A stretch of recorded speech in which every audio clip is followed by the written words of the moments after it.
waliokutegemea hawakukata tamaa. Wanaokutegemea walifarijiwa hata kama machozi yalitoka katika macho yao. Wanaokutegemea Yesu Kristo, furaha ilidumu katika maisha yao. Kambi hili tunakuja kwako tukikutegemea Yesu Kristo.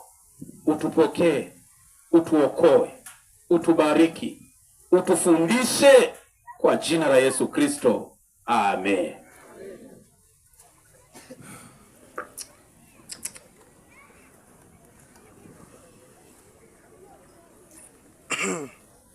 Mitambo rekebisha hii maiki nilionayo ikae vizuri. Ninawakaribisha katika ibada mchana wa leo, wakati tunatafakari neno la Mungu kabla hatujaenda kupumzika kwa pumziko fupi. Tumekuwa na makambi haya yenye mbaraka mkubwa na moto mkubwa ukisema, nitakwenda nikimsubiri nani? Yesu. Ninawatia moyo na kuwakumbusha, Yesu anakuja haraka sana. Amina. Yaani tena ninaona kuna wengine Yesu atakuja, yumkini hata mjaoa.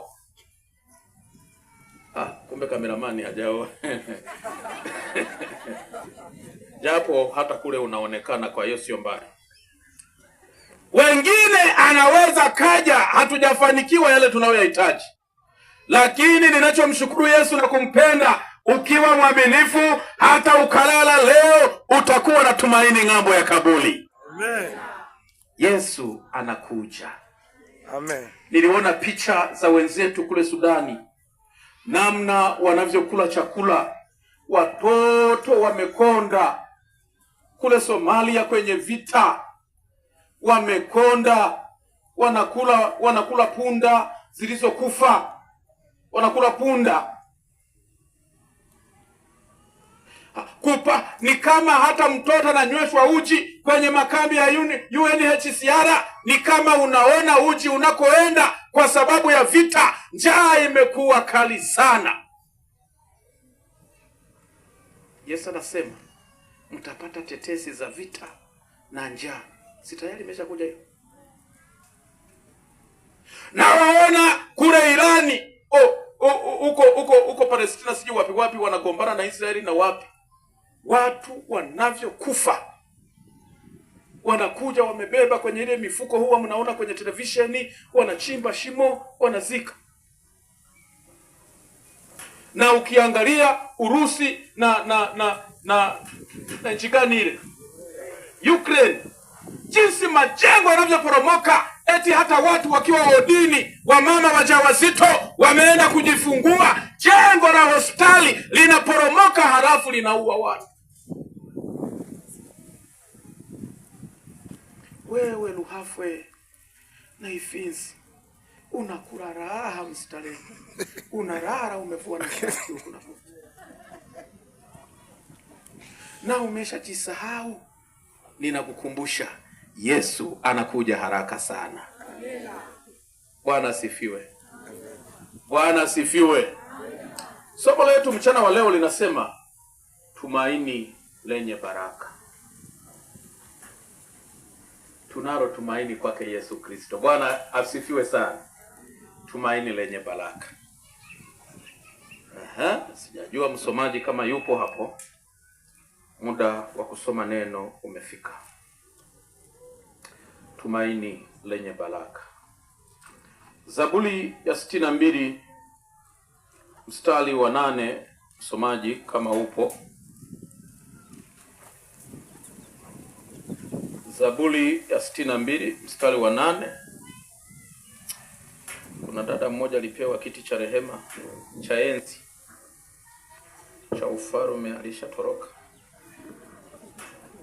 Tena alitoroka bila kuaga. Zaburi ya 62 mstari wa 8. Neno la Mungu limeandikwa. Linasemaje? Enyi watu, mtumainini siku zote. Mtumainini siku zote. Ifunueni mioyo yenu mbele zake. Ifunueni mioyo yenu mbele zake. Mungu ndiye kimbilio letu. Mungu ndiye kimbilio letu. Bwana asifiwe. Amina. Ninakukumbusha tu mchana wa leo, kuna wakati matumaini yetu tumeyaweka sehemu nyingine. Wengine matumaini yao waliyaweka katika maisha yao wanavyoyaona. Wengine matumaini yao wameyaweka kwenye mali walizonazo. Enyi watu, mtumainini siku zote. Ifunueni mioyo yenu mbele zake. Mungu ndiye kimbilio letu. Wako wengine walikimbilia wanadamu, mwisho wao walilia sana. Wako wengine walikimbilia viongozi wao, mwisho wao walilia sana. Na wengine matumaini yao waliyaweka kwa waume zao na kwa wake zao, mwisho wao wengine wamejinyonga na wengine walikunywa sumu. Enyi watu, mtumainini. Zaburi ya 125 mstari wa kwanza. Zaburi ya 125 mstari wa kwanza. Dakika chache tu tukapumzike. 125. Mbona sisikii karatasi huko zinafunguliwa? Soma. Imeandikwa. Neno la Mungu linasemaje? Wamtumainio Bwana ndiyo ni kama mlima Sayuni. Wamtumainio Bwana ni kama mlima Sayuni ambao hautatikisika, ndiyo wakaa milele. Jamani, Bwana pewe sifa. Amina. Mwaka 2013 nilikuja hapa kama nilivyotangaza. Ule mlima niliuona. Nilishafika kwenye ule mlima pale. Sijajua Ifisi ni huko nyuma ya mlima, mimi sielewi. Lakini ule mlima pale, tangu nilipofika niliuona vile vile, haujabadilika. Labda tu kama watakuwa nakata miti, wanachoma mkaa, na mkaa kipindi kile gunia 2500. Akikupiga sana 3000. Na mimi nilikuwa naufuata wa 1500 kule. 1500. Utaniuziaje wa 3000 na mimi najua mnako utoa. Akinipiga sana nampa 2000 kule kule, anabeba na kuleta. Yaani lazima uwe na akili. Na mimi walikuwa wananinyosha katikati, havijaiva na mchanga. Kule. Wakina nani? Wakina Mwagu huku wengi sana walikuwa kule. Ninakutia moyo. Nakutia moyo rafiki. Wamtumainio Bwana ni kama mlima Sayuni ambao hautatikisika. Wakaa siku ngapi? Mlima Sayuni unapatikana huko Yerusalemu. Na tena ilikuwa ngome ya Wayebusi iliyotekwa na mfalme Daudi, na hata hivyo leo unaitwa mji wa Daudi. Ambao mlima huu umekuwa ni kama kivutio cha utalii, ni kimbilio kwa watu wengi, maana kulingana na historia yake. Tuachane na huo. Tangu umezaliwa kuna milima umeiona, sina imebaki iko hivyo hivyo. Ni mlima mmoja kule maeneo yetu ya Mbeya, mmoja tu uliporomoka, ilikuwa si mwaka jana 20. Na mlima mwingine pale Manyara ndio uliporomoka, ukaua watu, ukafunika nyumba. Kanisa la Wasabato ndo nasikia siri libaki. Ila nadhani halikuwa kama hili. Kama hili linaweza kubaki. Ila linatusaidia kwa kivuli. Japo nashukuru kwa nilivyoona lile, akili zangu zilitulia. Wanaomtegemea Bwana hata wakikutana na changamoto wanabaki wamesimama imara. Wanaomtegemea Bwana hata wakitukanwa, hata wakanyanyaswa kanisani, hawasemi kama wengine, kama ni hivyo kanisa lenu na uachia, kama ni hivyo naondoka, kama ni hivyo sitaendelea kuwepo. Wanaendelea kusimama imara. Kuna wengine leo akinyoshewa hata kidole kidogo anasema kama ni kwa yenu bakini nayo, naacha, anaacha na kuimba. Kama mtaki ni soro, kama mtaki niimbe vizuri, naondoka. Ninakwambia rafiki, bado hujasimama kwa Yesu. Ila waliomtumaini Bwana watapigwa, watanyanyaswa, wataambiwa maneno, wataambiwa hivi na hivi, watabaki wamesimama kwa Yesu Kristo Bwana wa mabwana. Amina. Kama Yesu alipitia kwenye changamoto, habari gani wewe? Habari gani wewe? Habari gani wewe? Siwezi kuamini kwamba siku ya Sabato unaweza kukosa generator.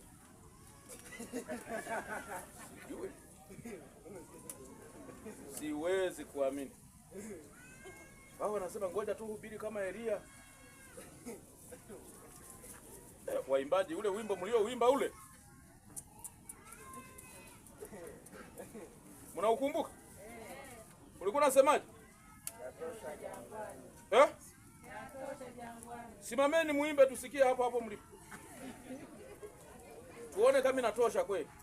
Kesho naenda kwenye kambi, kwa hiyo najijua. Na hili ni kambi la 4 ninaloenda la 5. Niongee bila chombo. Imba.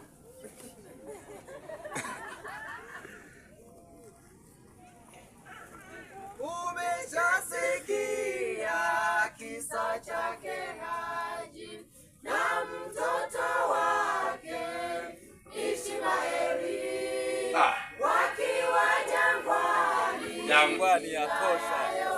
Imetosha tena. Suala kali linawaunguza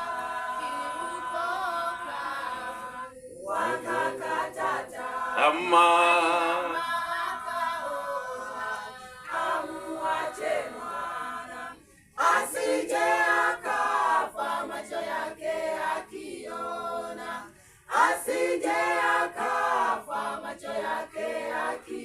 Amen. Bwana sifiwe. Amen. Mbarikiwa waimbaji. Sasa msiende mbali, mtashangaa tu tayari ndoano inasimama. Zaburi ya 46 mstari wa 1. Neno la Bwana linasema, Mungu kwetu sisi ni kimbilio na nguvu, msaada utakaoonekana tele wakati wa mateso. Jamani, Bwana apewe sifa. Hakuna kimbilio lingine na tumaini la kweli unaloweza kulipata wakati umepitia kwenye mateso isipokuwa ni kwa Yesu Kristo Bwana wa mabwana. Ni mara ngapi umekimbilia vitu vingine ukamwacha Bwana?